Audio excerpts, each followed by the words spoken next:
just started. Okay, just okay. Next question. Yeah. At the end, we have a trivia. So the first top three participants will get, whoever staying in the first three will get MuleSoft vouchers. So please be active in the session and then get the voucher. I think yeah. So Yeah, when it comes to organizers, we have two organizers for this group as of now. So myself, Giridhar, I'm working at Hasdin as a senior architect. I'll take care of MuleSoft accounts. I'm a certified developer and architect of MuleSoft and AWS, certified in other diversified integration tools as well. And I'm a MuleSoft Meetup leader and as well as mentor. So today we have a speaker, Shubham only. So yeah, over to you, Shubham. All the best. okay. Thank you. Just a second. Okay, so before I introduce myself, so thank you everyone for joining this meetup on Sunday. And before I introduce myself, there is a question like Vivek. For the meeting recording. So I'll show him like how you can access the recording. So basically, what you have to do is like visit the group's page. Okay, so for example, if you are visiting any meetup, for example, there is Mysore group, so you can just reach out here and you can see the past events from here. You can see, for example, you want to see the recording for this one, so this will appear the recording here, right? So you can check recording PPT here in any by visiting the events page and visiting the past event. Okay, so let's get back to the introduction. Okay, so currently I'm working as a professional integration developer at Millennium. I have total close to 3 years of experience in integration. I'm MCD L1 and MCP MCIA certified. I'm also like Salesforce administrator certified and AWS GCP Azure and meetup leader, mentor, blogger. So I write blogs on my Medium and yeah. So other than that, I'm AWS community builder. So I contribute to there as well. Here are my like communication channels that I use. Okay, so today we have the topic QR. So it's like you must have already seen like QRs everywhere. So it's the like trendy topic here. So yeah, so I'll go through agenda first. Like I'll introduce like what is QR and all. Then we will see like how QR works, structure of QR and QR version, and what are like static and dynamic QR codes and their uses. Next, in the demo we will see like how we can generate QR code using a third party API, or we will also see like how you can generate your own QR using the Java library. Okay, so let's move to the topic QR. So okay, so basically QR stands for quick response code, and yeah, so QR. So have you must have seen like barcodes earlier. There used to be like one dimensional barcode. So basically, it was very slow. So basically, you have to in the inventory or like a marketing system like. Vendors used to scan the one dimensional barcodes. So it is a like one dimensional QR code. You must have seen like let me show you in the images like how was the barcodes were like.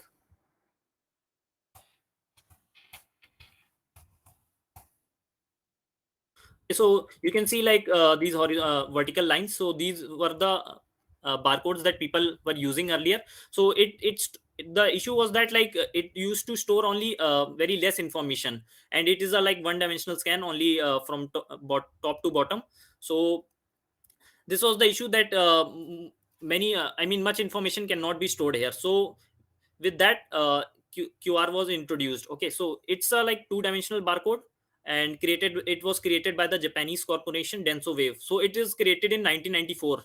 Okay, so it's a very old tech. And recently with the pandemic arriving and all, with the introduction of internet and 2G 4G, so these QR came into boom. Otherwise they were mainly used in Japan. Okay, so it's a 2D code that is made of black cells arranged in a square grid on a white background. So yeah, you must have definitely seen these 2D codes. So what's the like how much information can it store? So basically it can store like 7089 digits or 96 alphanumeric characters. So you can see like there is a difference between like this alphanumeric character and digits, because like the information the barcode stores is in ASCII code, and while digits take uh, much less ASCII code. So that's why like you can store much more information in the form of digits rather than if you store alphanumeric characters. Okay, so these include punctuation marks, characters, and all. Okay, and what information these QR stores? So they can store like binary bytes, kanji. So these are kanji is like Japanese symbols. So let me show you Japanese symbols how they look.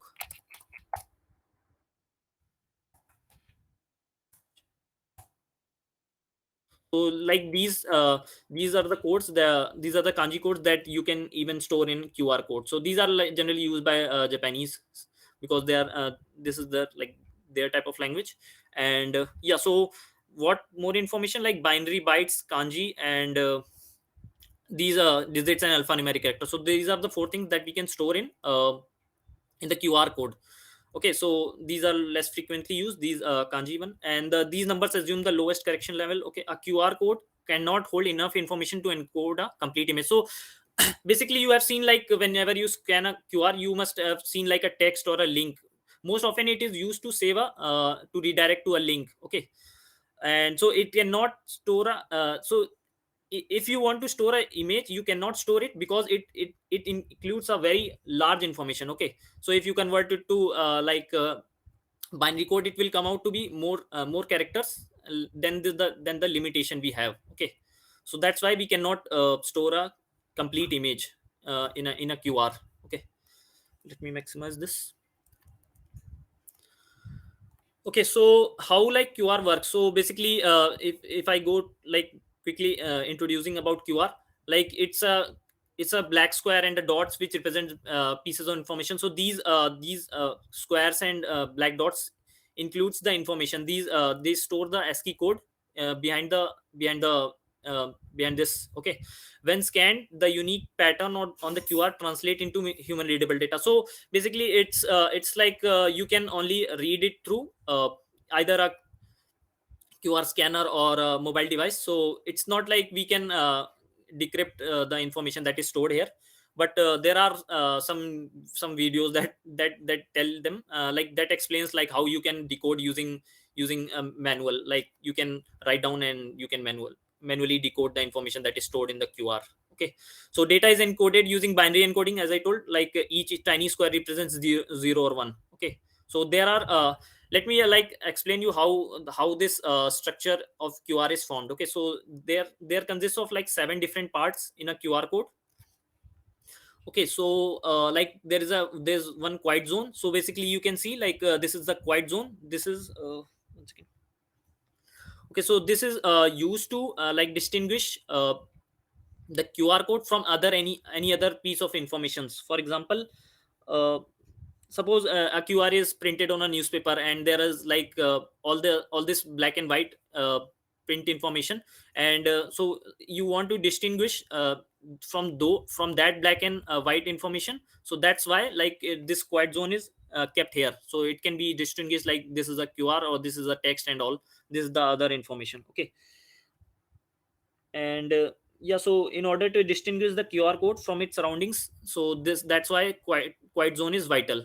Okay, and then there is finder's pattern. So you can see like this is the one, like these four these there are in a QR, like you can see you will see only these three squares. So why these three squares are here and not the fourth one? So you can identify like where the how the orientation of QR is. Okay, so if even if you like rotate this QR and if you scan it like different in a different way, it will still process that QR information, because of this orientation and all. I mean these three squares. Okay, they help us to identify like where the QR, how the orientation of a QR is. Okay, let me like read out this position.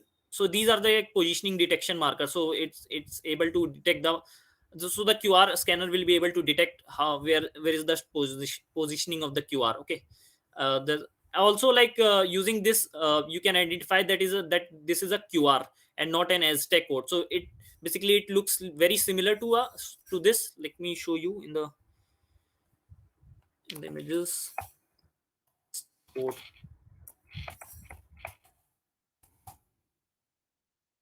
So you see, it looks very similar, but it's different. It's an Aztec code. Okay, so it's different from a QR in a way. Like there are three rectangles here. I mean squares here. Okay, alignment pattern. This ensures the code can be deciphered even it's distorted, viewed at an angle. So this thing here refers to alignment pattern. So more the information there is, like suppose if you code a like 5 digit information, for example, if you store hello only here in the QR code, okay, suppose text only, so text of 5 digits, so it will represent only very little information here, so it will look proper. Okay, for example, let me show you in the Postman. Okay, if for example you see here I have stored a very large information, so you can see a very structured QR. But if I stored just a little bit piece of information, you can see that it is very simple. Okay, I mean there are not many squares and dots, so that's why like very less information is stored here, and you can see the proper here. So yeah, I was telling about the alignment pattern. So if you store very large information, for example, that was stored earlier, you can see there are a lot of alignment patterns. Okay, these are the ones that I am referring to. Okay, so this ensures the code can be deciphered even it's distorted or printed on a curved surface. So this helps us to even scan the QR on a curved surface. Okay, timing pattern. The timing pattern makes it easy to identify the individual data cells within a QR code, and especially use. So uh, let me show you where's the timing pattern. Okay, I think it's the second. Yeah, so this is the timing patterns. It's in the shape of L. Okay, so this defines like individual information of data cells. Okay, and let's move to the next slide.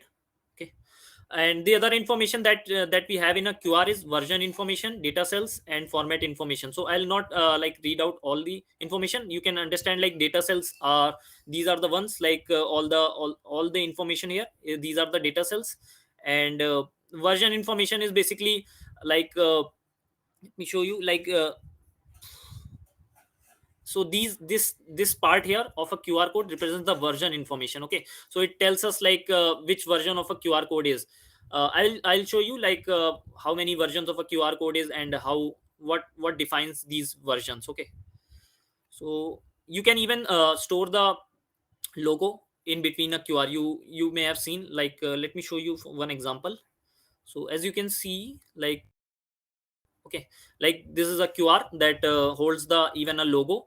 So these are the ones like that are very customized. Okay, and so what information basically we store in a QR code: size and the error correction level and data type. Let me go like what are these, all the information. So okay, so in a QR code, there are basically there can be maximum 177 rows and 177 columns. Okay, so let me go to QR. So as you can see, like this is one of the row. Okay, this row, and so there can be a maximum of 177 only. Okay, and similarly 177 columns. Okay, so that's the maximum rows and columns that there can be. So obviously these rows and columns are storing the information. Okay, so which makes it so possible for 31329 data modules. Okay, so basically if you multiply, you get all these rectangles. Okay, I mean squares where you can store the information. Okay, most QR codes aren't that big, obviously, like we don't store that much of information, and the size of a QR code corresponds to its version. So basically like I was talking about the versions, so let me go about the versions. Okay, so basically you can see what this statement represents. Okay, so like the size of a QR code corresponds to its version. For example, if a QR code has a very little size, okay, I mean for example this, you can see very small size QR. So this represents the version 1, that is it will contain 21 rows and 21 columns. Okay, if you will like go through like here, row 1, row 2, row 3, so this will be number comes out to be 21. Okay, and the more you go like more information, and so the version will increase, and you can see the maximum version we have is 40, so that will be like 177 rows and 177 columns of information. Okay, so you can see like this contains 1264 characters of ASCII text describing QR codes. Okay, so I hope like if you can keep your like QR scanner or camera by yourself, so you can just even scan the QRs that I will be showing, and to like text check the data that they are having. Okay, so like, okay, let me check like, yeah, though the largest QR code possible is 170 177 cross 177, which is version 40. Okay, so we have version 1 to version 40 QR uh, versions. Okay, and let's move to the next slide. So we have seen this QR versions. You can see like version 2 contain more information, 25 rows and 25 columns.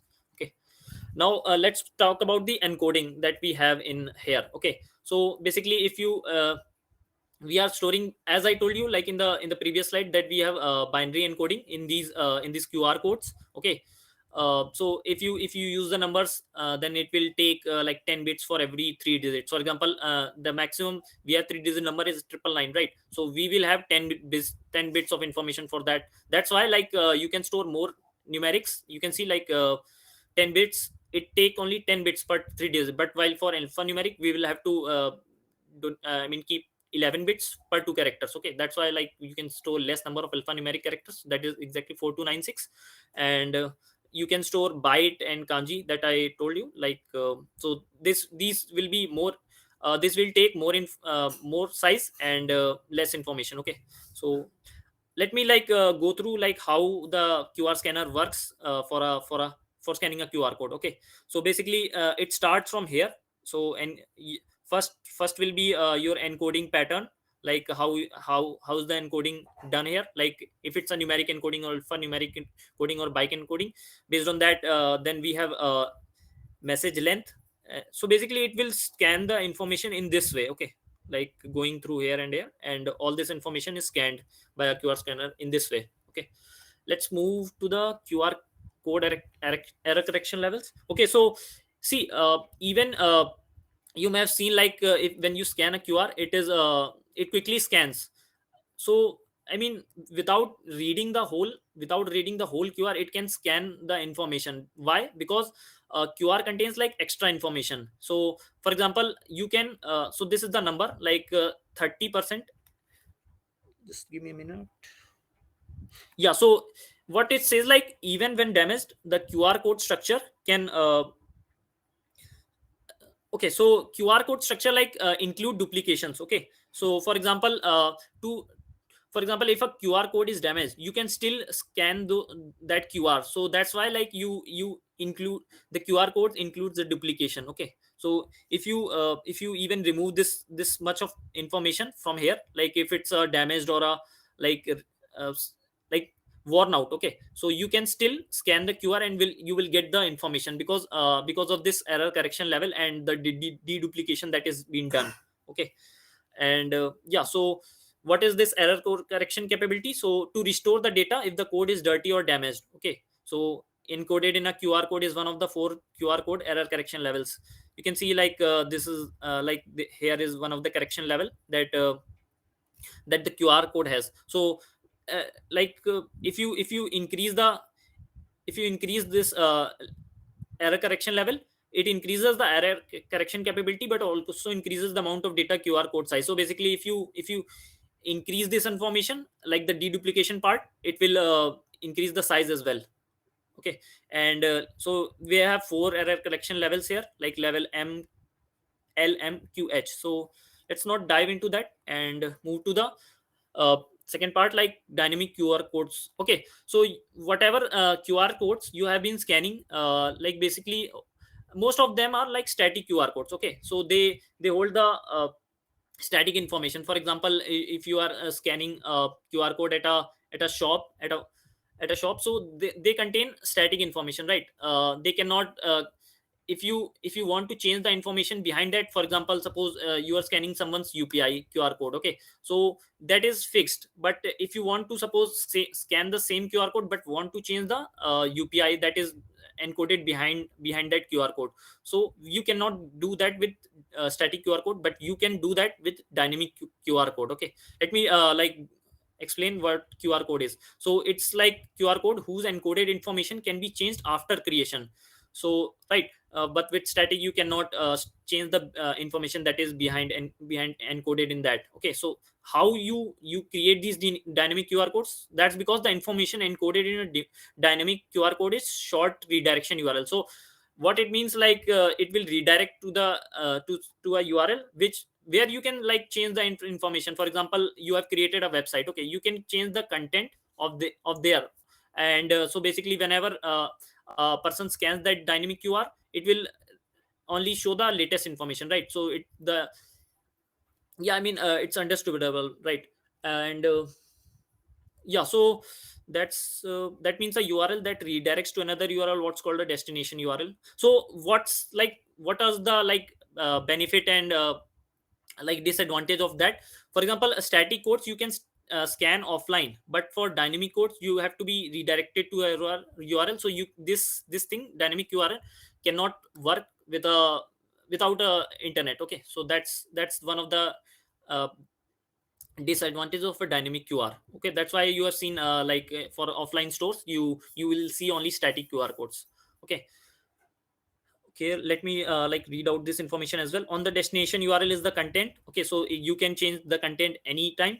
So basically what more advantage do we have with dynamic QR is that it will you can just store a small piece of information. Okay, and basically it will redirect. So whatever information you want to change store, like even an image or a website or like a PDF, you can store all this in behind a URL. Okay, so for example, let me show one of the QRs. Okay, for example, if you will scan this QR, it will redirect to a image. Okay, so you will, as I was telling, like you cannot store encode the image, but here we are storing just the URL. Okay, if you can scan the URL, it will redirect to a S3 bucket. Okay, where I have stored the image URL. Okay, public image URL. Okay, of where I have uploaded the that image file. So that's why like this is a dynamic QR code. It will only work only if you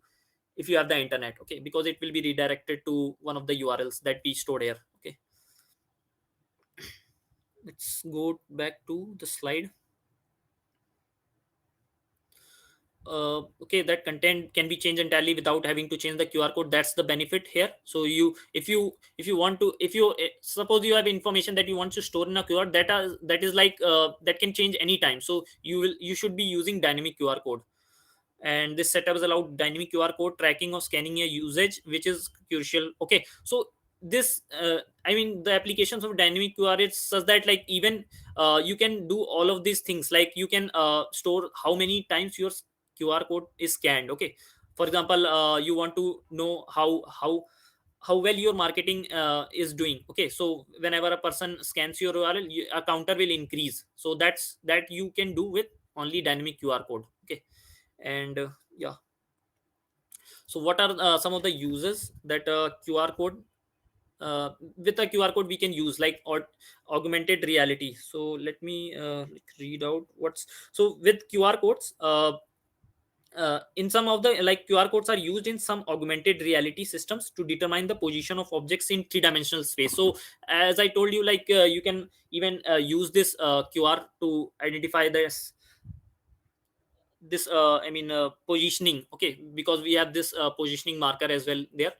And then displaying media multimedia contents, joining a Wi-Fi network. So I'll show you, like even you can join a network without like entering all those information, but with a QR only. Okay, and you can all you will have seen like a restaurant, in a restaurant that we can uh, order all the things using a restaurant menu, but with just by scanning the QR. Okay, so you these are the some of the application that you may have seen around that we are having with QR: virtual stores, mobile operating systems, loyalty programs, video games, and product tracing, contactless menu. So yeah, okay, website login. Even you can like sometimes you may have seen like even Gmail are using this website login using QR. So you just need to scan that QR and you will be authenticated with that website. Okay, so these are some of the advanced use cases of QR that are being used by some of the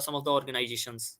So basically if you use these advanced technologies, then people will like to see and like interact with your website more than with the traditional use cases. Okay, and they provide like ease of use. Okay, let me show you like how what more you can do with this scanning of QR code. Okay, so you can redirect it to a website, you can send an email. So PDF, you can share a PDF instead of like sending it over an email. Just a person will need to scan that QR code, and he or she will get the PDF code. So I'll show you like how you can do this image. You can share an image. Okay, okay, yeah, so you can share an image that's just like I showed you, one of the QR dynamic QR code. You can store V card information. So it's like visiting card information. You can store all this information, message, call, text. So basically you will not need to do anything, just scan the QR and this all you can do it. Okay, Wi-Fi with static codes. You can connect to a Wi-Fi, text, website. You also can do with static codes, but will require the internet.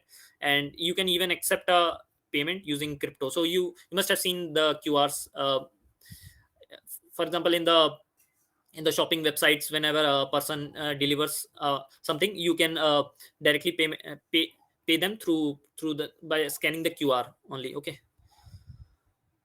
okay, now we will move to demo. Before that, do we have any questions? No, no questions, Shubham. I think you're good to go. Okay, so let's move to the demo. So what I will be showing you, as I told you, like I will be showing you how you can generate a let me go the content. So, yeah, so I will show you like how you can generate a QR code from third party API. And I will show you like how you can generate your own QR using a Java library. Okay, so let's move to the flow. So here I am using a third party, that is a QR server. So it says QR server, but it's go QR. Okay, go QR.me. So this is the one that we are using as a third party API. So you can see its documentation, and you can customize what are the parameters you want to send and all. Let me go. So see, there are many things like you can do with a QR, but those are like customizable options, and you will have to like write down different complex code for that. For example, you can see like here we have border and all this template information. So you can create by just like kind of coding and providing this template and all. So these are some of the things that websites and are doing, and charging a like price for that. So if you want to like make it like more interactive, make it like these things this one logo and all, and these these designer templates, so you will have to pay to those sites. So I can show you some of those sites, like they offer very interactive QRs. Okay, let me go to the reference URLs.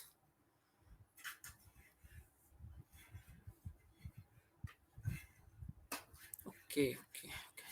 So you can see like here some of the here is one of the websites like qrd.by, where you can create these artistic QR codes. So they even charge. You can see the pricing for, so all those they are providing these services at a price. Okay, so you cannot like generate them for free. Unlimited QR if you want to generate for your like business use case. For example, you are in a inventory management company, and you want to generate QRs for each of your products. So you will need to like create your own, right? So that it will not you will not need to pay a price for generating these QR. So I will be showing using the Java API how you can do that you can generate the QRs, but it will be those simple QRs. But you can generate those QRs for free. You will not be paying these websites. Okay, so that we will be looking at. But before that, let's get back to the QR code generator here, and let me show you the library, the URL. Okay, I think QR code API. Okay, so this is the like API we are using. Call the URL this one to get a QR code with the content. For example, this one. Okay, so let me like show you in the how I configured this. So this is the like host we configured. Whatever information is provided there, we just configured it here. Base path. Now, for example, those we that API provides options to some of the options, like you can enter data. So this is a mandatory parameter, and then the size, like what QR size you want to have. Okay, so like 200 cross 200, so it will contain 200 rows and all. So this is the size you can provide. This is the optional parameter, but the data is obviously mandatory. Now let me send this. Run this. Okay, put this one.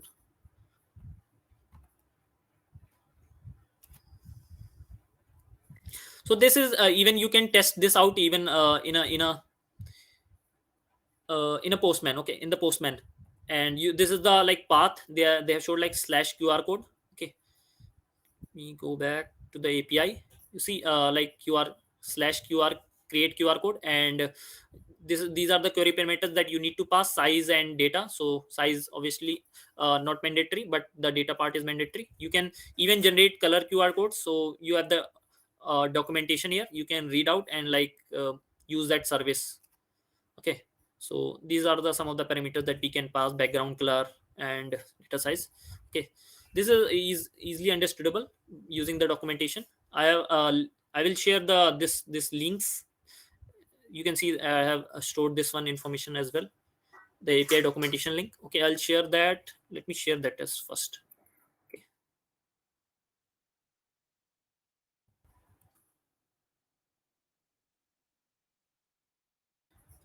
wait a minute, I'll s- properly formulate this so that it will show proper.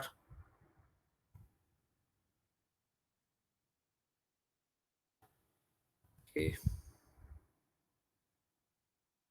so these you can refer whatever I'm showing you. These are the some of the reference documents.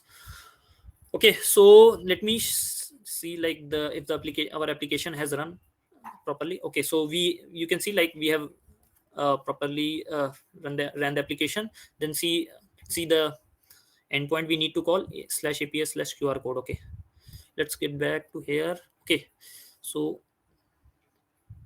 for now I will be using the API one. So it says it's the endpoint for calling the API, third party API, for generating the QR code. Okay, let's send this URL. Okay, so you can see like QR has been generated. If you will scan this, you will get the hello information. Okay, and if you want to send like a URL, suppose this URL. Okay, our meetup link URL. Okay, suppose this one. Okay, you can see like more whenever we have information, we have entered more information, the QR code is get like it stores more information, more squares of more black squares and all. So yeah, so if you will scan this, you will be redirected to this URL. Okay, so that's like if you want to share a URL or your portfolio URL, or even some meeting link. Suppose you want to share the meeting link, so instead of like sharing that using by sharing them the URL that they need to manually enter, they can just scan the URL and then they get redirected to basically to that URL. That's like reducing the manual work and all. Okay, now you can change its size. Okay, for example, you want to show a bigger size, bigger QR, you can enter that size. You can see like bigger QR has been generated. Okay, now let's get back to how we can generate our own. Okay, any questions before that? No questions till now, so you can continue. Okay, now we'll see like how we can generate our own QR code using the Java API. So for that we will be using QR gen. Okay, let me go Google and will explain QR gen.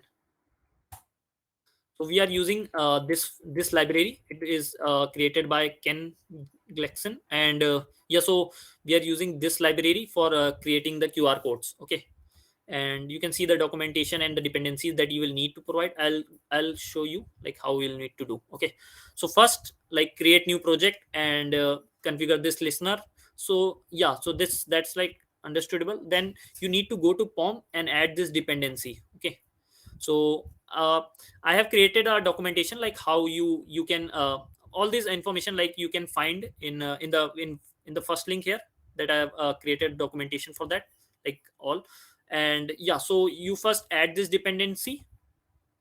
Okay, then what you need to do, so this will add this Java library to your dependency, to your project. Okay, and now what we will need to do is execute we will be writing a Java code. Okay, for executing this in I mean this library as one of the functions, so we will be executing one of the functions. Okay, and for I have also customized this, like for example, you don't want you want to enter all those information through like through the query parameters, right? You don't want to hard code that. So I am receiving that information using this using the query parameters, right? Query params dot size and even the data. Okay, so that's what we are doing here. That's pretty much understood. Okay, now we will be executing this a Java static function. Okay, so we have created a file class file in here.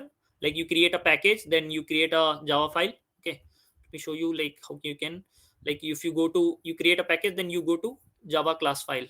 Okay, okay, you see a class, you will need to create this class, then assign a name. You can assign any name. Okay, now now I'll go through like how what is this code piece of information is telling us. Okay, so we have created this QR function which will help us to create this QR code. We have introduced two functions.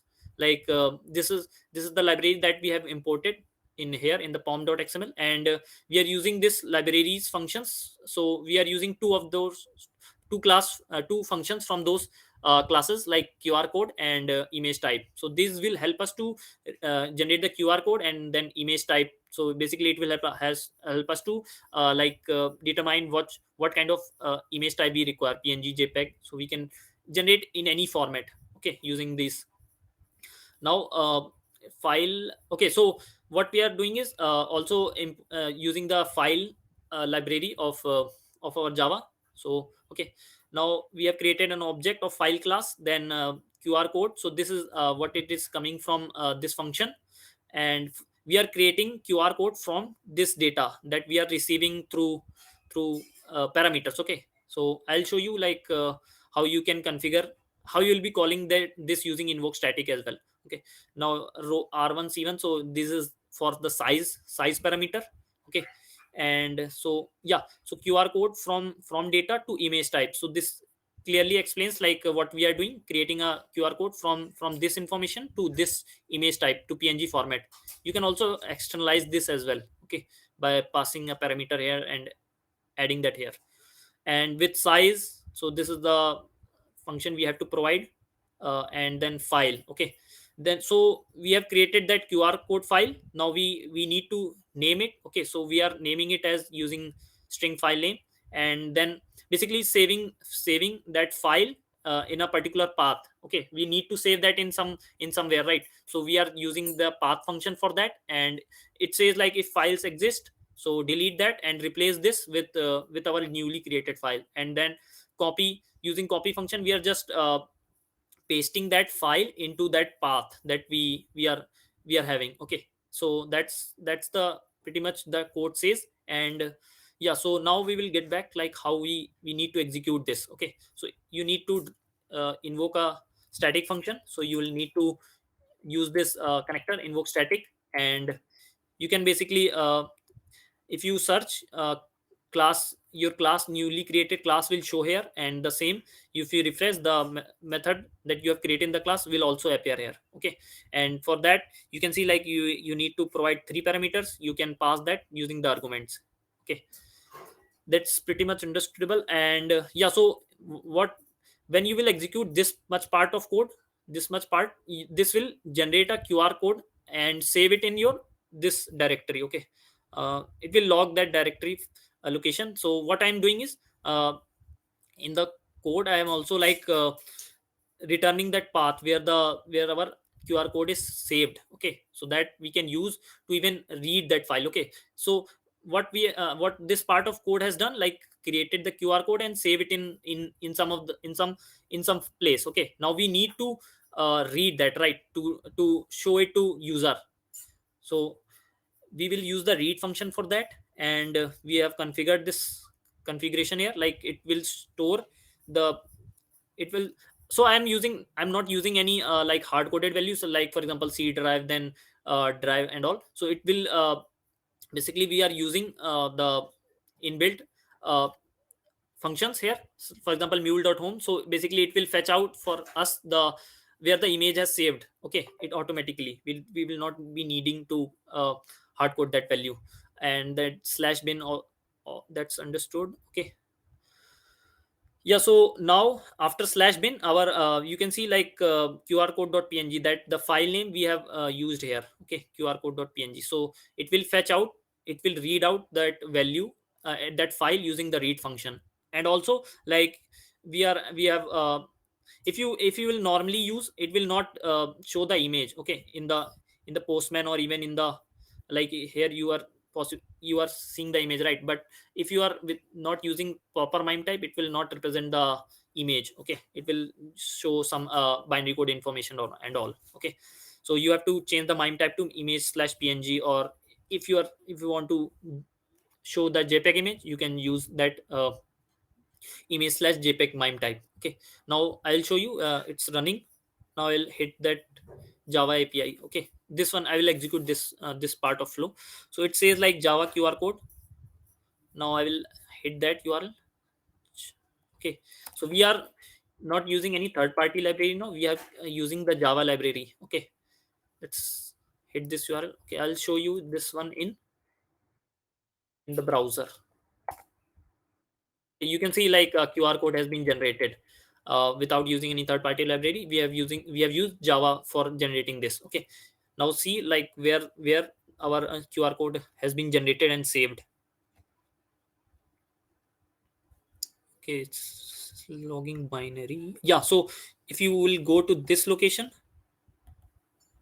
like see anypoint studio, where our studio is there, then anypoint studio. So this is where our qr code has been saved. So we have dynamically got this information, like wherever this our studio is installed, and using p mule.home, and added this part and all to like dynamically create that url. Okay, so even if you copy that code uh, to your anypoint studio, you can still get the same result. Okay, I have deployed this code to cloud hub. Okay, now let me show you like hitting that url as well. Okay, so this is the one that I've deployed. So you can use this service. Okay, let me remove this part.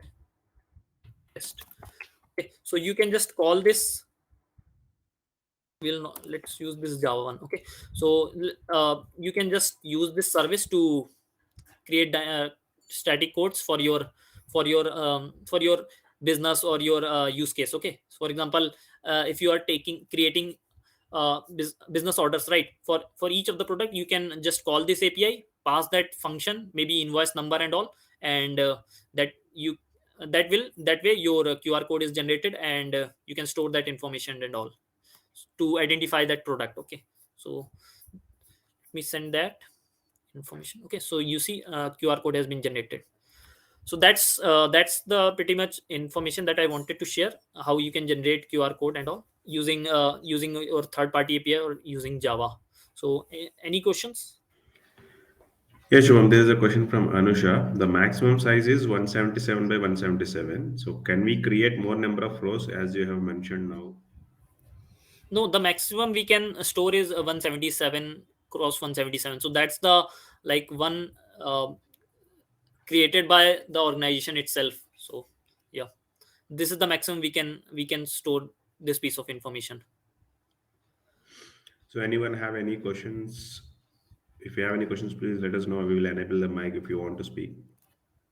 Yeah, so I will show you some of like the QR codes I have generated. So if you scan this QR code, so you can just get the suppose you want to share your contact details, right? So you will need to share the name, address, and all the information. But see, you if you use this, if you scan this QR, and your contact information will already be there, and you just need to click on save. Okay, if you want to scan, you can scan right away. And so this is one of the information that you can quickly use. Then there is let me show if I have one more image to show. Yeah, so as I already showed, like you can share the PDF, even a Wi-Fi as well. So you can in some of the stations you may have encountered like in the airports, probably you can encounter a QR code that lets you join this Wi-Fi. Okay, so let me scan one QR code and tell you like how you can generate a Wi-Fi QR code. Okay, so how you need to enter this information. Let me go to the QR code.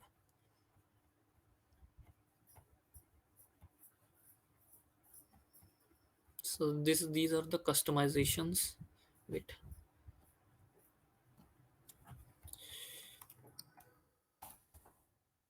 Yeah, so you will need to enter this information in this format in here in the data. Okay, so it will generate your Wi-Fi information. Okay, so you just need to scan that QR code. We send this information. Yeah, so if you scan this, you can join. You can just click on join my network. A join my network option will appear, and you can directly join the Wi-Fi without entering any password or security and all. So this is the information that you will need to pass in this format. Okay, you can verify that as well by scanning that QR. Okay. Okay, I think that's all from that I wanted to share. Yeah, Any? and these days, post-pandemic, using QR code usage is very got increased a lot. So Exactly. wherever you go, you're interacting. I mean, you are doing payment. I mean, all the payments are happening through the QR code only. Most of the places, and even from last few years, most of the restaurants also migrating to the QR for their menus. So whenever you go to the restaurants, so they are not giving the menus, they are just putting a QR scanner, QR image on the tables. So when you scan it, you will get all the menu options, whatever the menu is there for that hotel. You're getting into your mobile, and then you can choose it from there, and you can order from there. Yeah, exactly. That also removes the paper. Yes. Um, yeah, So it can speed up things, and then can eliminate many of the hurdles in between. All those things. yeah. Okay, so let me share my screen again. Thank you, Vivek, for your Just feedback. a second. So anybody want to introduce yourself or anybody want to speak up, please let us know in the chat. We will enable your mic. Yeah. Okay, let me present the slide. So we don't, if we have no more questions, we can move to the next slide. So we become a speaker for our next meetup. So this will help us. This will help you like to get public recognition, improve lead speaker skills. So let us know like if you want to speak at the meetup, and this will. Okay, so what's next? Like share this with your friends and fill out the survey. Okay, now let's move to the quiz. So uh, we will be playing the quiz on Kahoot. Okay, let me move to the open the Kahoot. Okay, okay. So this is the